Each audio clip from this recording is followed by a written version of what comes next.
When you think about businesses that are selling through the roof, like Skims or Allbirds, sure, you think about a great product, a cool brand, and great marketing. But an often overlooked secret is actually the businesses behind the business, making selling and for shoppers buying simple. For millions of businesses, that business is Shopify. It's home of ShopPay, the #1 checkout in the world.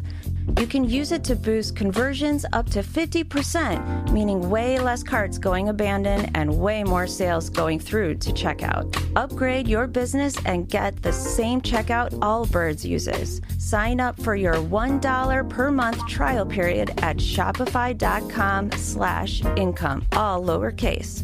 Go to shopify.com/income to upgrade your selling today. Shopify.com/income. IndyCar fans, it's time to start your engines.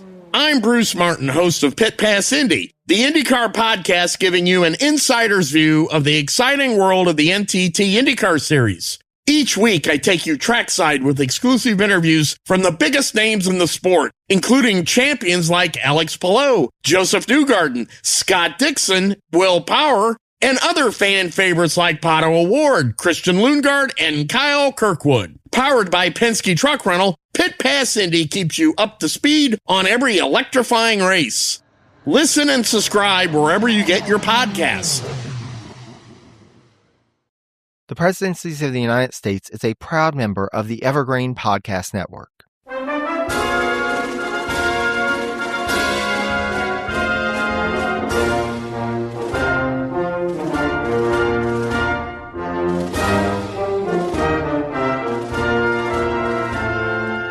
Hello and welcome to the Presidencies of the United States. I'm your host, Jerry Landry. As you can see, this is part 2 of our Seat at the Table episode on Samuel Southard, who was a Secretary of the Navy. I am joined for this episode by Rob and Jamie of Totalis Rankium.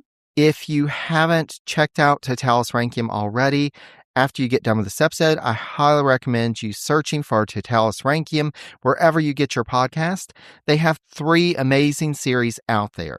The first, their starter, was the Roman Emperors series, where they not only cover the Roman emperors from the beginning, Augustus, to the fall of Rome, but they go even further and cover the Byzantine emperors to the fall of Constantinople. It's an amazing series. I cannot recommend it enough. For folks who are interested in presidencies, I know that you'll be interested in their series on American presidents from the very beginning, from George Washington on. They've got some great stories, and it's amazing to get their perspective, being 2 folks from Britain learning about the American presidency. So I highly recommend you checking that out. Their current series is on pirates. They are looking at all of these amazing figures, and believe me, there are definitely some characters in that bunch. They are about to finish up that series, so it's a great time to get caught up before they get into the final rounds and try to determine who is the ultimate Gene Caesar. So just search for Totalis Rankium wherever you get your podcast, or I'll have links to their series on the page for this episode on my website, presidenciespodcast.com. There you can also find past episodes of the podcast, links to more information about all the American presidents, and you can learn how you, yes, you, dear listener, can help support the Presidencies podcast. Thanks so much to all of our patrons. Thank you so much to my paid subscribers on Substack. I cannot thank all of you enough for contributing to make sure that I have the equipment and the resources, the research materials that I need to keep up this great work and to really do the deep dive into presidential history that I'm able to do. I could not do it without you. Thank you so much to everybody who supports the podcast. Even if you're not a paid contributor, I do appreciate folks who leave ratings and reviews to let folks know why they should listen to the podcast, people who share information about the podcast with others. I cannot thank whatever way that you are helping to support the podcast. I cannot thank you enough. I could not do this work without you. before we get to our conversation with Rob and Jamie and finish up Southard's tenure as Secretary of the Navy and then evaluate his overall career and legacy, I just wanted to say, if you want to reach out to me, please feel free to email at presidenciespodcast@gmail.com. You can also follow me on social media if you don't already.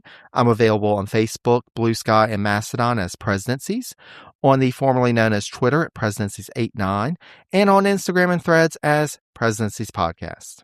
Last but certainly not least, I just want to thank you so much for listening. I hope you are enjoying this conversation as much as I did. And without further ado, let's go ahead and get back into the conversation with Rob and Jamie. There were a whole number of Chinese agents around Andrew, and that's true of the Russians as well. This week on Disorder, we bring you insider revelations about former Prince Andrew's dealings with Jeffrey Epstein. Elaine was a sexual partner of both Epstein and Andrew. I'm joined by historian Andrew Loney, who uncovers the conspiracy within the royal family. These are people who were completely immoral and were able to exploit the system. To hear it now, go to disordershow.com/latest. So, Porter is finally out of the picture. We're in a new administration. We have a new president. John Quincy Adams has taken over. But everybody was scratching their heads. What exactly is John Quincy Adams wanting to do as president? What's his agenda? They don't really know. No. And so Southard is working with the cabinet behind the scenes because the first State of the Union address is really going to be where this is answered. The annual address is where the president lays out their agenda. So they're working with him on that. And meanwhile, Southard, like other cabinet members, is writing back to folks at home. Everything's going to be okay. We promise. He's really good.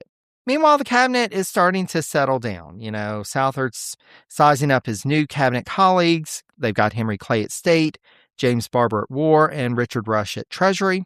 As Berkner asserted, quote, working for Adams and with a superior group of department heads, Southard would and did feel very much at home.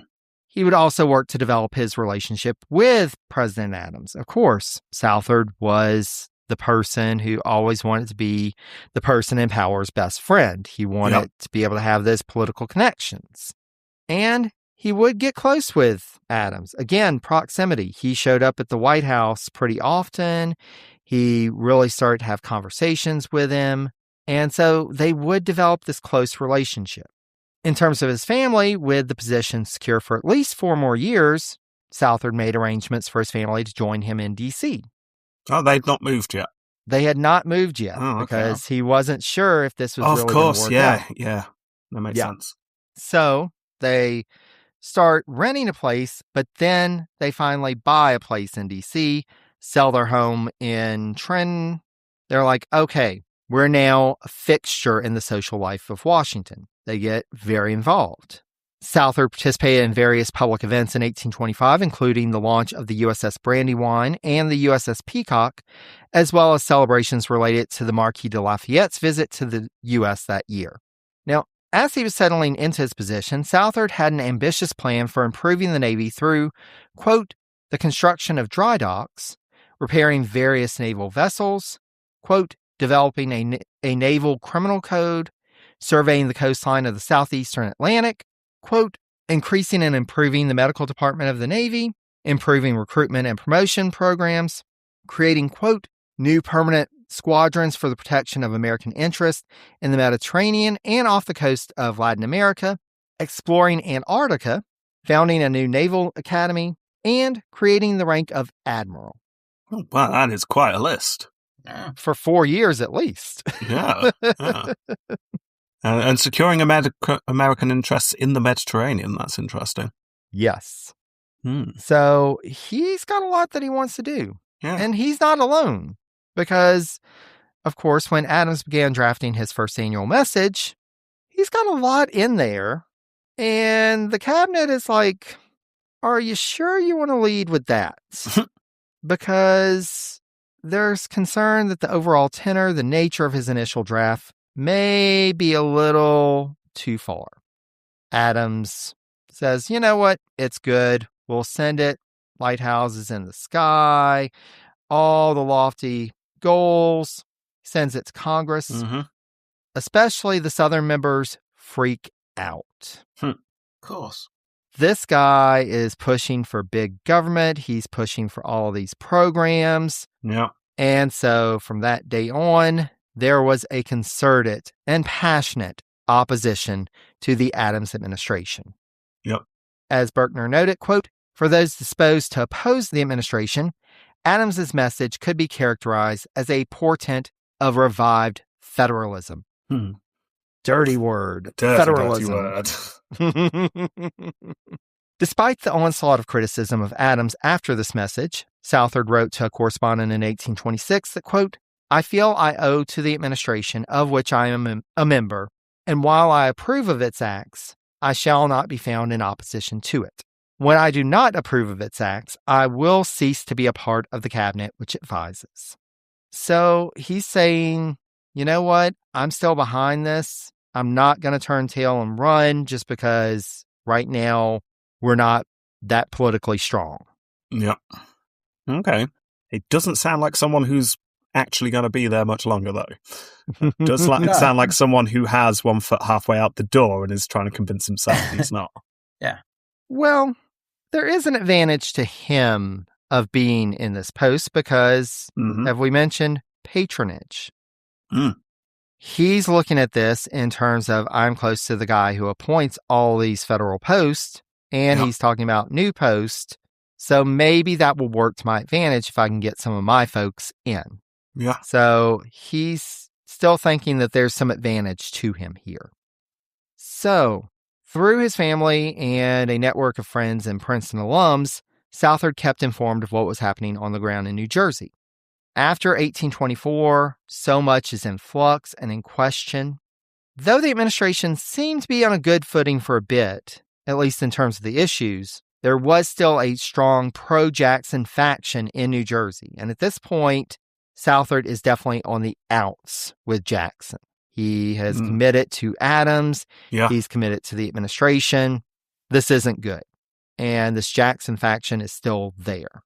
Meanwhile, people that are pro-Jacksonian, like Representative Sam Houston from Tennessee, are noting that Southard is seeming to play the political game.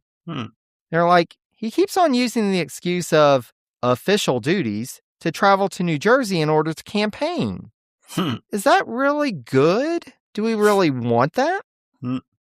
He wasn't the only cabinet member to do this, but of course, Southard did not like criticism. He didn't take it too well. Yeah. Pressure's on. He's having a go of it. This administration, things aren't working quite as he had hoped. So in late June 1826, Southard decided to get out of D.C. and travel back to the Taliaferros in Fredericksburg, Virginia. Back to his roots. Back to the roots, exactly. Yeah. And so while he's there, he goes to the dinner at a home of a friend. After having their after-dinner wine, someone in attendance remarked that Andrew Jackson's performance at the Battle of New Orleans proved that he was more than capable of being president. Okay. Southard and a few others took offense at this. And the Navy Secretary remarked that he felt James Monroe, who had been serving as Secretary of War at the time, deserved more credit. He was like, he actually helped with the arrangements for the defense. He actually warned Jackson that the British were coming to New Orleans. So shouldn't Monroe get some of the credit? It wasn't just Jackson alone. Yeah. Word got back to Jackson that the Navy Jackson. Secretary was talking about he didn't deserve credit. Yeah, and Jackson's not going to like that. he did not like that. He picked up his pen in late 1826 because he wasn't there and, couldn't just point a pistol at him. I was going to say he's probably sharpening his pistols as we speak. Yes. He wrote a letter to Southard demanding that he explain himself and that, quote, if no satisfaction were offered, there would be serious consequences. He can't help himself, Jackson, can he? He just loves a duel. He cannot. He loves a duel. He will even duel a secretary. Now, Jackson left this letter unsealed and sent it to the aforementioned Sam Houston. Houston read the letter and was like, just gonna put this into this drawer and I'm gonna write back to Jackson. maybe take it down a few notches. Just take it down a little. I understand, General. I understand, but Jackson, just take it down a few. I just love to duel. So you can imagine that Jackson was none too pleased that Houston hadn't delivered his letter. Yep. But he's like, okay, I'll try again. So on January 5th, 1827, he wrote another letter, sent it to Houston. Seriously this time. Houston read this letter, and Houston put it into the drawer with the first letter. I now have a collection. And he wrote Jackson, let's try again. One more time. Wow. And third time lucky? Well, Jackson apparently sent word back, deliver the damn letter. So Houston looks at the two letters and he's like, well, I guess I'll go with the second one. That was mildly less offensive. Yes. Only drops the C-bomb 4 times. So, beginning of February, he hands it to Southard. Southard is none too pleased, but he at least had a heads up. Word was getting around that Jackson was writing all these letters and Houston was putting them into the drawer. He's like, ooh, this can't be good. So when he actually sees the second letter, he's like, I'm going to take a think on this. Let me talk with a few folks, see what we need to do. February 9th, he sits down. He writes to Jackson explaining that, let's just go ahead and clear up things. I think you should be given some credit. I think that Monroe's deserving of some credit as well. I'm not saying that you didn't do great at being a military commander. I'm just saying there was more to it than just commanding. What do you think Jackson had to say about that explanation? I'm guessing he said that's a very good point. I've never seen it that way. You've really made me think through some things, and in fact some life choices that I've made over my life. Thank you very much. Yeah. Love and kisses, Andy J. I think he went out to the street and just started a duel. just to let some steam off. Yeah. Just to pass a by. You there. Just shoot I some demand people. satisfaction. Would you like a duel? No. Too late. Yeah. Yeah, Jamie gets some presidency's points here. Yes!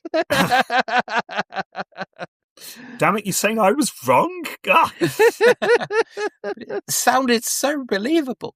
It did. Yeah, no, he wrote back on March 6th, and he was like, are you kidding me? And apparently he went on and on and on about all the great things that he did in the Battle of New Orleans and said that, quote, Monroe's assistance in the defense of New Orleans was, at best, peripheral.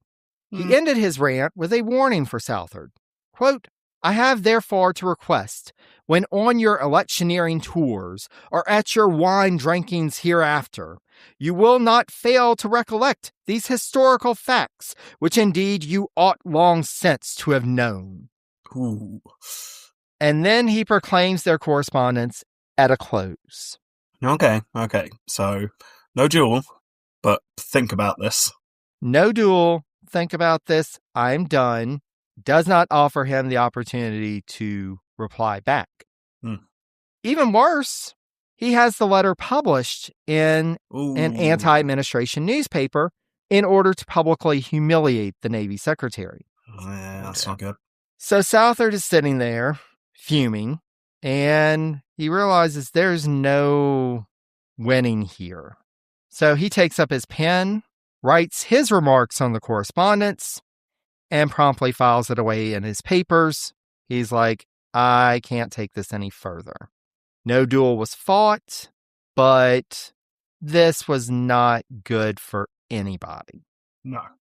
So now he really has motivation to work for the administration and pro-administration folks in 1826. He does not want Andrew Jackson to become president. Yep. So he tries to shore up support in New Jersey.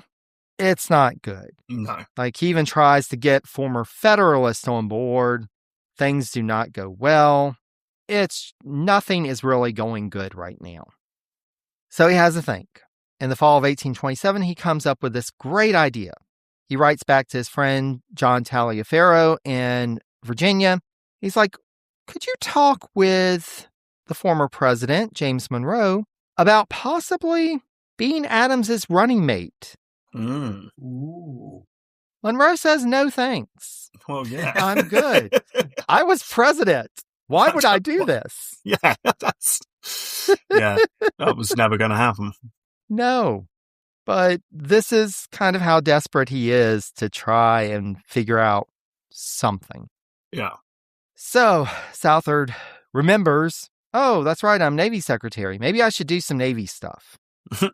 So 1827, he begins to lay the groundwork for something that he had been considering for a bit, a naval expedition to the South Seas and Antarctica. Ooh. By May 1828, Southard had managed to convince the House of Representatives to endorse the expedition and arranged for the USS Peacock to be, quote, refurbished at a cost of $64,000 for the expedition, with the ship being relaunched in September 1828. Later in the year, the House passed an additional $50,000 appropriation for the expedition. So he's actually making this happen. It seems like this expedition is going to be set off. Except, first of all, within the Navy, there was pushback because Southard's plan had non-Navy personnel joining the expedition, quote, to perform various scientific chores. Well, you can't have that. That'd be awful. Some people who actually know what they're doing. Yeah, no, of course not. No, if you want science done, you have a Navy officer do it, damn it. There could be dangerous penguins. You never know. Penguins with intent. You can't trust them. You see those shifty eyes. I know, and their weird beaks. It's what happened when they woke up in the morning in their tents and they saw a penguin in there with them. That's what they'd scream. Penguin in intent. Penguin with intent. So, oh dear. So the Navy folks are like, no, we are not doing this. Think of the penguins. Yes. Did you know, scientific fact, that if you can see a penguin, you can smell a penguin because their poop, because it's so cold, there's no bacteria, so it isn't like decomposed. So it all just smells of penguin poo whenever you're near a penguin. You're saying that penguins really smell? Yeah. Well, not the penguins don't, but their poo does. And you can smell it because it's not rotten down. Yeah. Oh, interesting. Yeah. Penguin there you go. for the episode. Is that your first penguin fact, Jerry? That is my first official penguin fact. Oh, excellent. Quick, play the theme tune I assume you have ready. Penguins. I'm going to need to come up with a tune for that.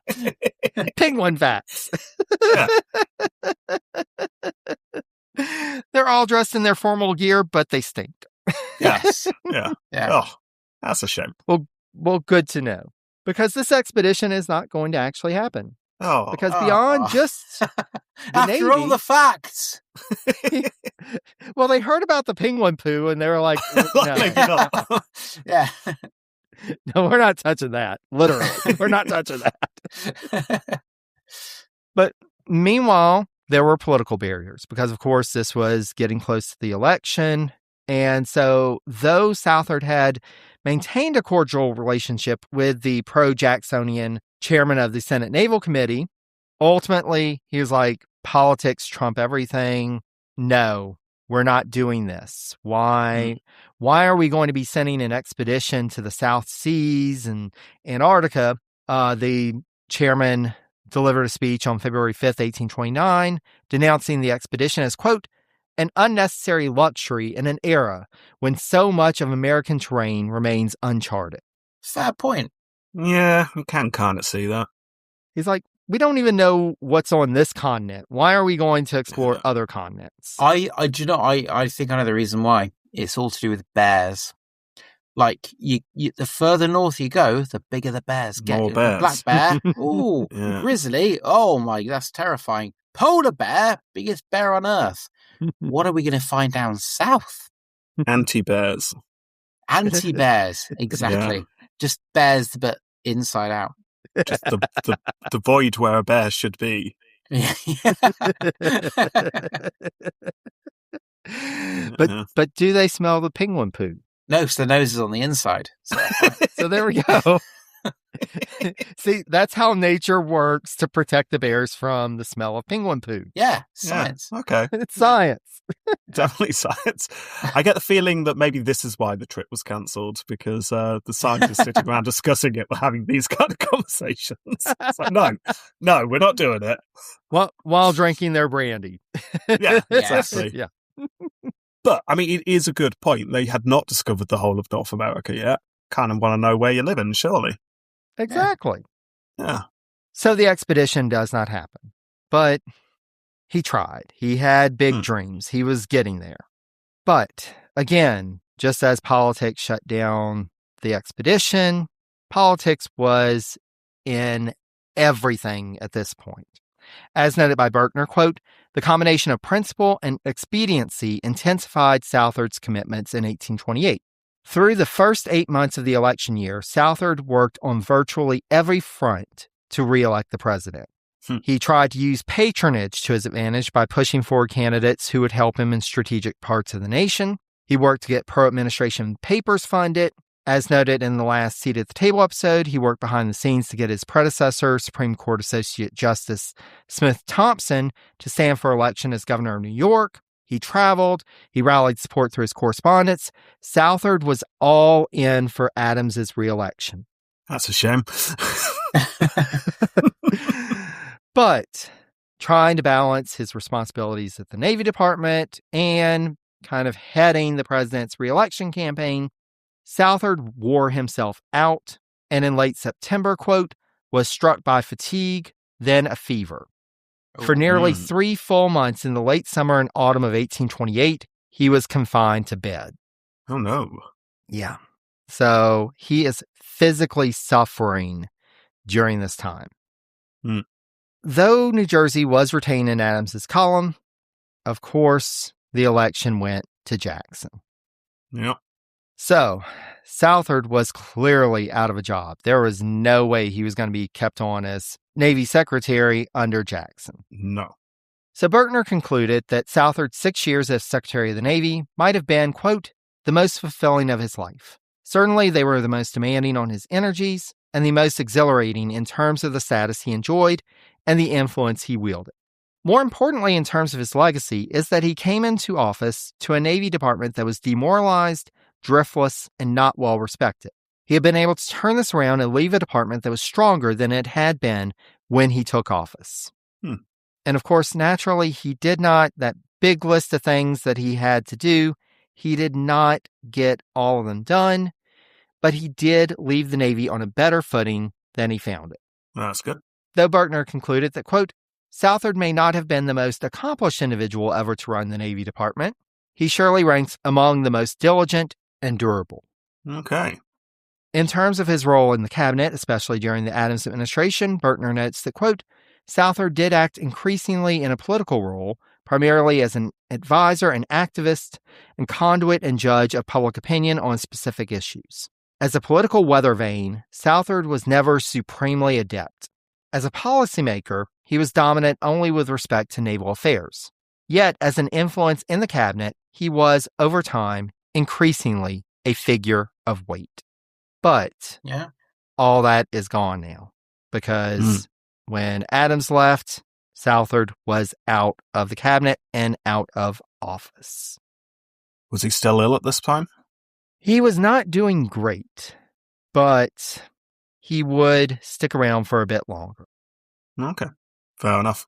So Southard is out of the cabinet, out of a job, and I'm actually going to have a special episode where I, like I mentioned, doing some of these rabbit holes because there are so many things that are interesting, but we don't really need to know them for this episode. For our purposes, we just want to kind of cover kind of a broad overview of what he got up to after leaving the Navy Department, because that will give us some context to talk about his overall career. Okay. And I don't think that some of these things are going to surprise you because, of course, he's going to want another office. I mean, he doesn't have a job now. He needs another office. Yep. Hey, he was in the Senate before. He still has lots of friends in New Jersey. there's a post that's about to open up, he can go back to the Senate, right? Yeah. Well, what he didn't realize was that the opposition to him in New Jersey had gotten pretty intense. Ooh, okay. So as we're at this place of political factions, and there's still a strong pro-Jackson faction in New Jersey, Southard has been basically controlling patronage in the state for years. Yeah. They don't like that. No. And so when the state legislature gets together, they're trying to choose who's going to fill this Senate seat. They have a few candidates to choose from, including Southard. Well, somebody stands up and says, hold on a minute. This is the Samuel Southard who sold his home in Trenton in 1825 and has been living in Washington, D.C. for the past few years. Is he really a resident of New Jersey? Yeah, it's a fair question. And they decide, no, he's not. So he's out of the running, and the Senate seat goes to somebody else. Ugh. But you'll be surprised to learn that apparently you do not need to be a resident of New Jersey to become the New Jersey State Attorney General, because right after they decided on the senator, they decided who was going to be the new Attorney General and voted Southard in. Okay. So he's got himself a nice office, then. He's got himself a nice office. And he actually stayed there for a few years, surprisingly. Oh, wow. Okay. He really liked that he could get a paycheck as Attorney General while also practicing law on the side and making money that way. Ooh, okay. Excellent. Yeah. So, pretty cushy gig. But this is Samuel Southard. He's not ready to settle down just yet because there are bigger offices to have. He's already been in the cabinet. Maybe he can become vice president. Ooh. So he tries for the National Republican nomination for vice president in 1832, but they say, no, you're from New Jersey. You're from too small of a state. Why would we want you? Exactly. Yeah. How many votes can you bring in? Exactly. But he gets a new job. He becomes the governor of New Jersey. Okay. Which he went for in his 20s. The one that he went for in his 20s. Yeah. But he doesn't really want it at this point. Oh. Because It's he's below not going to me. be able to practice law on the side. Yeah, that's not good then. He's just going to have to be governor. And he's like, do I really have to? And they're like, yes, you have to. So this is 1832, the end of 1832. He's elected. By February 1833, the state assembly sends him back to the U.S. Senate. So he's governor for less than 2 months. Wow. Okay. That's really funny. I bet he Here had he goes time to again. move all of his... Because I imagine, like, I know when you say, like, he's running for office, that's like a title rather than, like, he just wants a nice office. But throughout this whole thing, he's got, like, a decoration team with him following him around. And that's my vision. These drapes would be great here. Oh, yes. Hold on. Yeah. No. I don't really like this couch in this office. You should try for another office that would work better with this couch. Yeah. I'm guessing the reason why he moves on most of the time is the fact he doesn't like the paneling on the walls. Yeah. Oh, you've gone for sage green. Can we go for kind of apple green? No, that's fine. I'm becoming a senator then. I'm becoming a senator. Forget it. I'm going to D.C. So he goes back to the U.S. Senate. But again, he's still like, the Senate gig is okay. But I see the vice president there presiding from the rostrum. I can be vice president. Why shouldn't I be vice president? So he tries for it again in 1836. And he again does not win the nomination. He's still from New Jersey. He's still from New Jersey. Ugh, he's not worked that one out then. It's just not working. It's the accent, I think. It's the Jersey accent. They've heard about Jersey Shore. Yeah. So he's still involved politically. He's still involved in campaign efforts. He starts to look at his finances and he's like, I've got a lot of debt. Maybe I need to make more money. So In June 1837, while still serving as a senator, he becomes president of the Morris Canal and Banking Company. Ooh. Lofty goals. Yes. Because there's no conflict of interest there. No. Yeah. So he does that. He's like, oh, this is going to be a great job. It comes with this cushy salary. They're actually going to pay for a place in Trenton. It's going to be great. Then he starts to look at the books of the company. And the company's not really doing that great. And then, oh no, we're in an economic panic. Not a good time for companies. Meanwhile, back at home, things are not going well between him and his wife, Rebecca. They are drifting further and further apart because he's busy campaigning, getting new offices, now being a president of a company. He's never home. One of their children even write during this time that Rebecca indulged in, quote, drink and opium. Ooh. So his family is suffering. Meanwhile, other people are having this question about a sitting U.S. senator also being the president of a private company. Naturally, this starts to work into campaign efforts. This starts to work against him politically. He finally goes ahead and steps back from the presidency. He remains chief counsel for the company until, of course, it finally goes under because the company does declare bankruptcy. It's done. Right. But he stepped back before that. Now, surprise, surprise, 1840 election comes around. He's like, you remember those other 2 times that I said I would be a great vice president? I would still be a great vice president. And they're like, you're still from New Jersey. No, he's still not worked that out. Come on. He's had years at this still point. Hasn't worked it out. But asterisks here. Because with Harrison's death in April 1841, Vice President John Tyler assumed the presidency. And the Senate needed somebody to serve as its presiding officer. They actually have an office for that, the President pro tempore of the Senate. Who was President pro tempore of the Senate at this time, you ask? Samuel Southard. Oh, okay.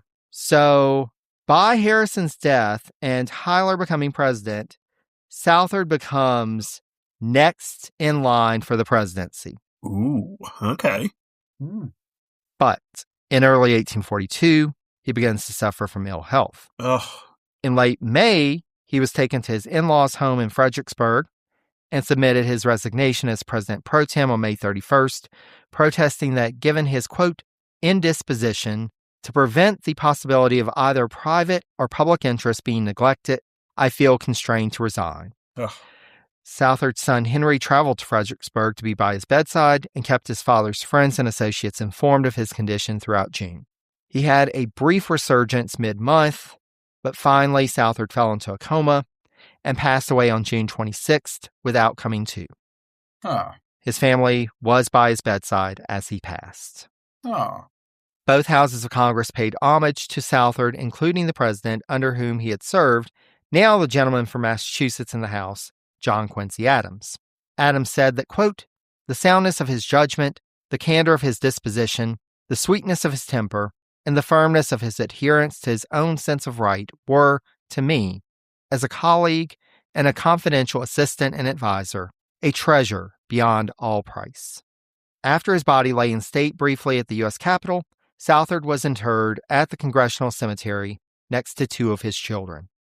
Southard's biographer Berkner concludes that Southard led, quote, a full and varied, if not always satisfying life. Though he held many important public trusts and discharged his responsibilities with credit, he was rarely fulfilled and never satisfied. Some other lucrative, prestigious, or important post always remained beyond reach. And that, my friends, is the life and career of Samuel Southard. There you go. See, what I find really interesting about this is obviously when we in Totius Rankium went through all the presidents, every week it was, they struggled, they did this, they struggled, and then eventually they did it, and they became president. It's just really interesting hearing someone who struggled and struggled and struggled, and then it just doesn't work. Yeah. Yeah, which would have been almost everyone, apart from, in fact, 45 individuals. So all the other folks. Yeah. With that, should we get around to ranking him? Yeah, let's do it. We love ranking. We do love ranking. We're a pair of rankers. Yeah. We love ranking every weekend in particular. That's the thing. Sometimes on weeknights. Yeah. When you're feeling in the urge to rank. Exactly. Shall we rank right now? Let's do it. Let's get to the ranking. Let's start with the whole picture round. So this round looks at the overall career and character of the cabinet member, and we can each award up to 10 points maximum. And since we have 2 guests, your points, Rob and Jamie, will be totaled and then divided by 2. Fair enough. And so that's how we'll get your score. Yeah. Okay. So what are your thoughts on Southard's overall career? I think he was a career opportunist. Like, he had so many careers leading up to what I guess this episode's about. So are we counting his sort of pre-stuff and his fickleness? Yeah, this is everything. So before and after. Okay, so positives. He did better as the Navy Secretary than I thought he was going to. I honestly thought he was going to jump over to Jackson's camp as soon as possible to set himself up there, and he didn't. Yeah. He stuck around, and he would appear to have done a decent job. However, if we are taking his whole career into account, there were many times where he was in an office for like 2 months and then moved on. Well, that's just annoying to the whole system, because then more elections have to happen, and then he obviously didn't care about those positions. It was all about him. So higher than I thought I was going to go, but I've got to take quite a few marks off just because he was obviously an opportunist. I'm going 6. That is exactly where I was heading. I think he's better than average. I don't know what the average is, I'll be honest. But yeah, he was very much in for himself. But when he got into a position where he could really double down, he did really well. So I think a 6 is a fair thing. So yeah. And I think I'm going to join both of you with a 6 because, and Rob, this gets to your point. The fact that he was jumping office so much, it did have negative consequences. So that's one thing that I'll go into in the supplemental episode. So when he left office as governor to become the U.S. Senator again, he had only been governor for a couple of months. He had started to put some things into place. But as soon as he left, all that went to the wayside. Yeah. And the pro-Jackson faction ended up taking over the state government. He wasn't there to help to direct things, to be able to do the patronage that was needed to secure their election moving forward. And so the party suffered because he was so ambitious for another office. Yeah. And you can see this in his career time and again. He's not thinking about those consequences. No. Yes, personally, he's successful. He's getting all these offices. And what is he doing when he's there? Now, we'll go into more of his time as Navy Secretary in a minute, but, he's personally successful, but what is he really doing in terms of legacy? Not that much. So I think a 6 kind of gets us there. And so that gets him up to 12. So he's starting out not great, not awful. But now let's go into the go-getter round. So this round looks at the impact of the cabinet member during their time in the cabinet. And again, just like the last one, we can award up to 10 points each. Okay. See, I'm more impressed here. Like I say, I really thought he was going to be absolutely useless because so did all his friends. But it turns out that he threw himself in. I believe you said that the Navy was better when he left it than when he found it.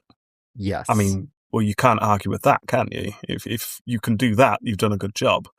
And no, he didn't get that big list of stuff done that he said he was going to get done, but it was a big list. And it's good to have ambition. So, I know. I'm not scoring first this time. I'm going to let someone else score first. I'd agree. I think he's done better in this round than the other one. My gut feeling is around a 7 or an 8, but I can't quite decide which one to pick. And we can do half points. Oh, you can? Oh, Rob, Yes. we can't do half points. Well, no. No, we Not in the can't. Pirate series, anyway.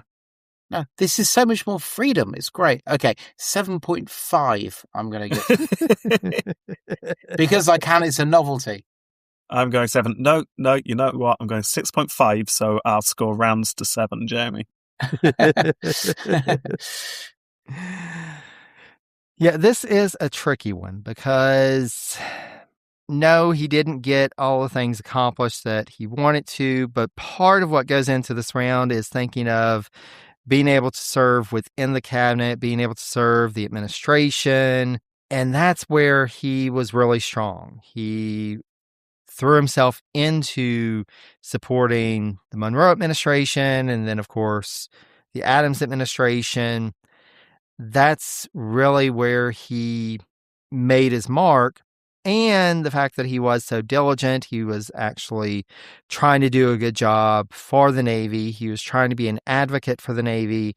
He actually managed to get through appropriations at a time that Congress and the public was not really feeling a strong Navy. So that he's got something here. He's got something here. So I think I am going to go with a 7.5, which gets him up to 26.5. So he's not doing too shabby. No, it's all right. Yet, because now we need to get to our hot seat round. This round discusses any disgraceful behavior of or actions committed by the cabinet member. This disgrace does not have to be during their tenure of office in the cabinet, and we can take away up to 10 points each. This is interesting.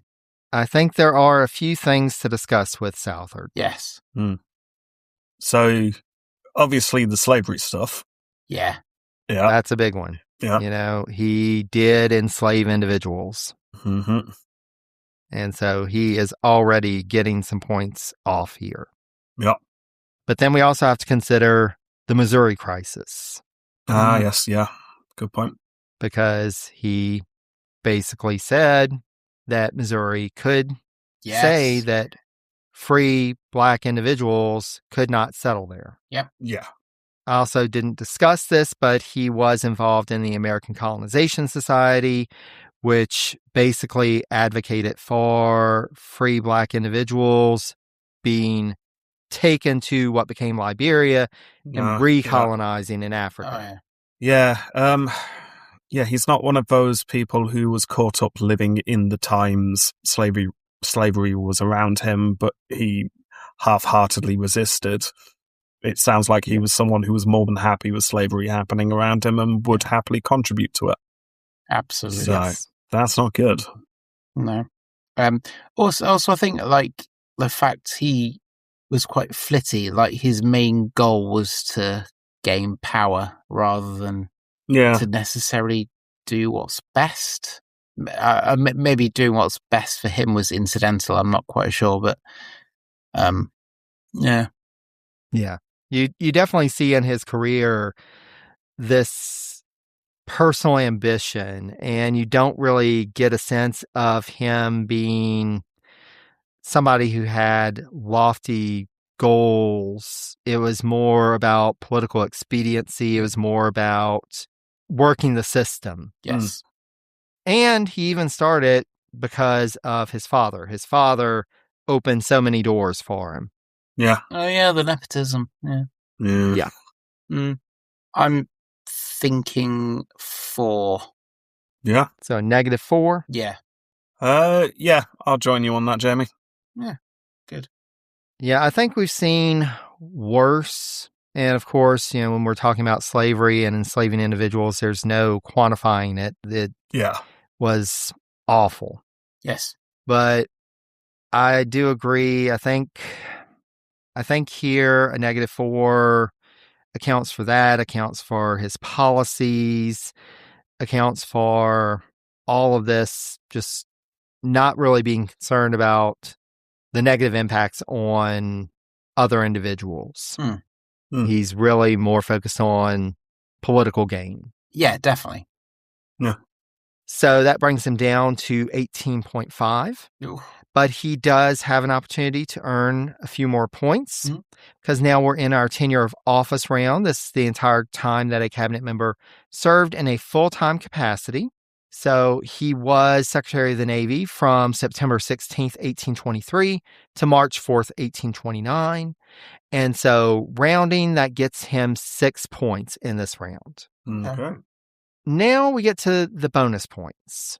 So he doesn't get a bonus point for being in more than one cabinet post. He only served as Navy Secretary. But he does get a bonus point because he was in more than one administration. He served under Monroe and John Quincy Adams. Despite his best efforts, he did not become president. No. Even though he would have loved to have done that one of these days, I imagine. He did not do that. Too damn from New Jersey, though, wasn't he? So Sure was he. That was the problem. Yeah. It was, if he would have had Springsteen supporting him. Oh, yeah. He maybe could have done it. Yeah. But he does at least get, as his grand total, 25.5. Not too shabby. Mm-hmm. And especially for this time, he's about middle of the pack. Okay. Who's your top? So the top right now is Albert Gallatin at 43.5. John Quincy Adams comes in second with 40.5. I know him. And then we recently covered William Wirt, who served alongside Southard. He ended up with a 35.5. Okay. Oh, interesting. So not too shabby. No, it's all right. But we've got one more question to ask. Yeah, we do. Jamie and Rob, given all that I've shared about Samuel Southard's life and career and what we've discussed, do you think that this cabinet member is notable enough or impactful enough to earn a seat at the table of the Cabinet All-Stars? Do you know what? I'm kind of leading towards yes. Because interesting.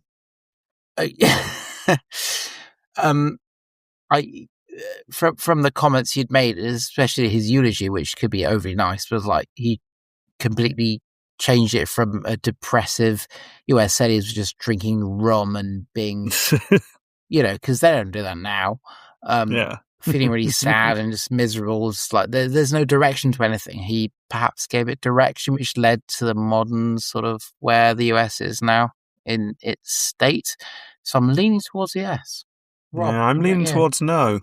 Oh, I think he did. He did an all right job. But is someone who does an all right job, is that who you want in your all-star cabinet? Or do you want the ones that shine?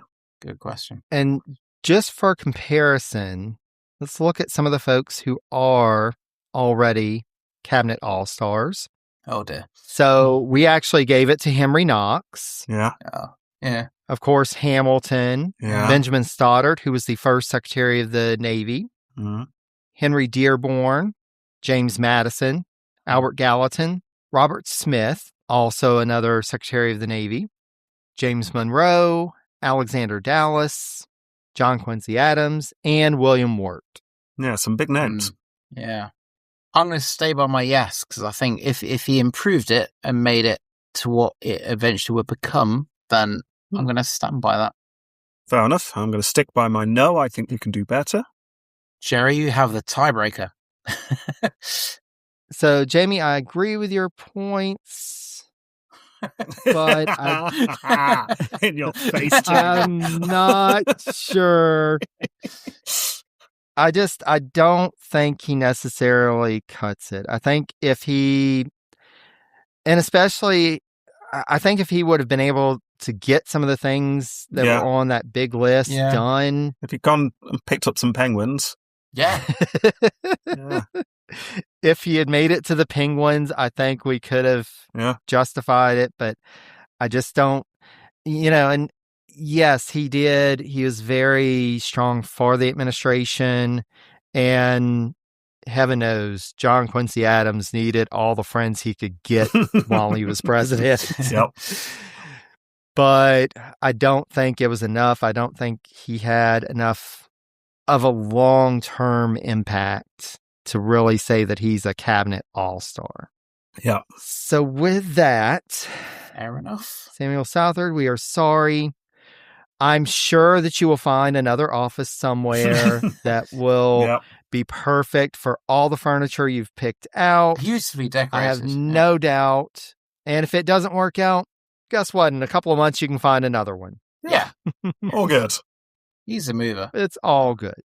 So with that, we are at the end of our episode. Rob and Jamie, I cannot thank you enough. As always, it is such a pleasure to talk with y'all, to laugh and come together and talk about the weird and wacky folks that we have in history. It is always a pleasure doing podcast stuff with you, Jerry, as always. Yeah. And for our listeners, if you haven't started Pirates Totalis Rankium yet, I highly encourage you to do so. I will have a link in the page for this episode. I'll also have links to Totalis Rankium for Roman emperors and American presidents. Yeah. Yes. Yeah. Rob and Jamie have covered American presidents as well. You can find out what they thought about these folks who have served as chief executive and being able to get the perspective from folks who are not American citizens. Yes. Jerry, we were trying to keep that a secret, so you've let that cat out of the bag. Yeah, we're American. Yeah. We're from New England. That's why our accent is like this. Hold on, Jamie. Your Texas accent. My Texas accent? I don't know what you're on about. I don't know what that was. I apologize to everyone anywhere in America. I'm really sorry. Darn tootin'! Sorry. It just slips out. Yeah. 7-Eleven! Sorry. Oh, so much fun. And I'm so appreciative of both of you and all that you've done and all you continue to do. And I cannot thank you enough again for your work in podcasting, but also your friendship. Oh, well, thank you very much. Very kind words. Thank you to you as well. Yeah. And our listeners, thank you so much for listening. I hope you've enjoyed this look at Samuel Southard, and I hope you'll join us for our next episode. We've got plenty more cabinet members to discuss. We've got plenty more presidents, vice presidents, all of the above to discuss. So I hope you'll return. But until then, stay safe and healthy, be kind to one another, and take care, dear friends.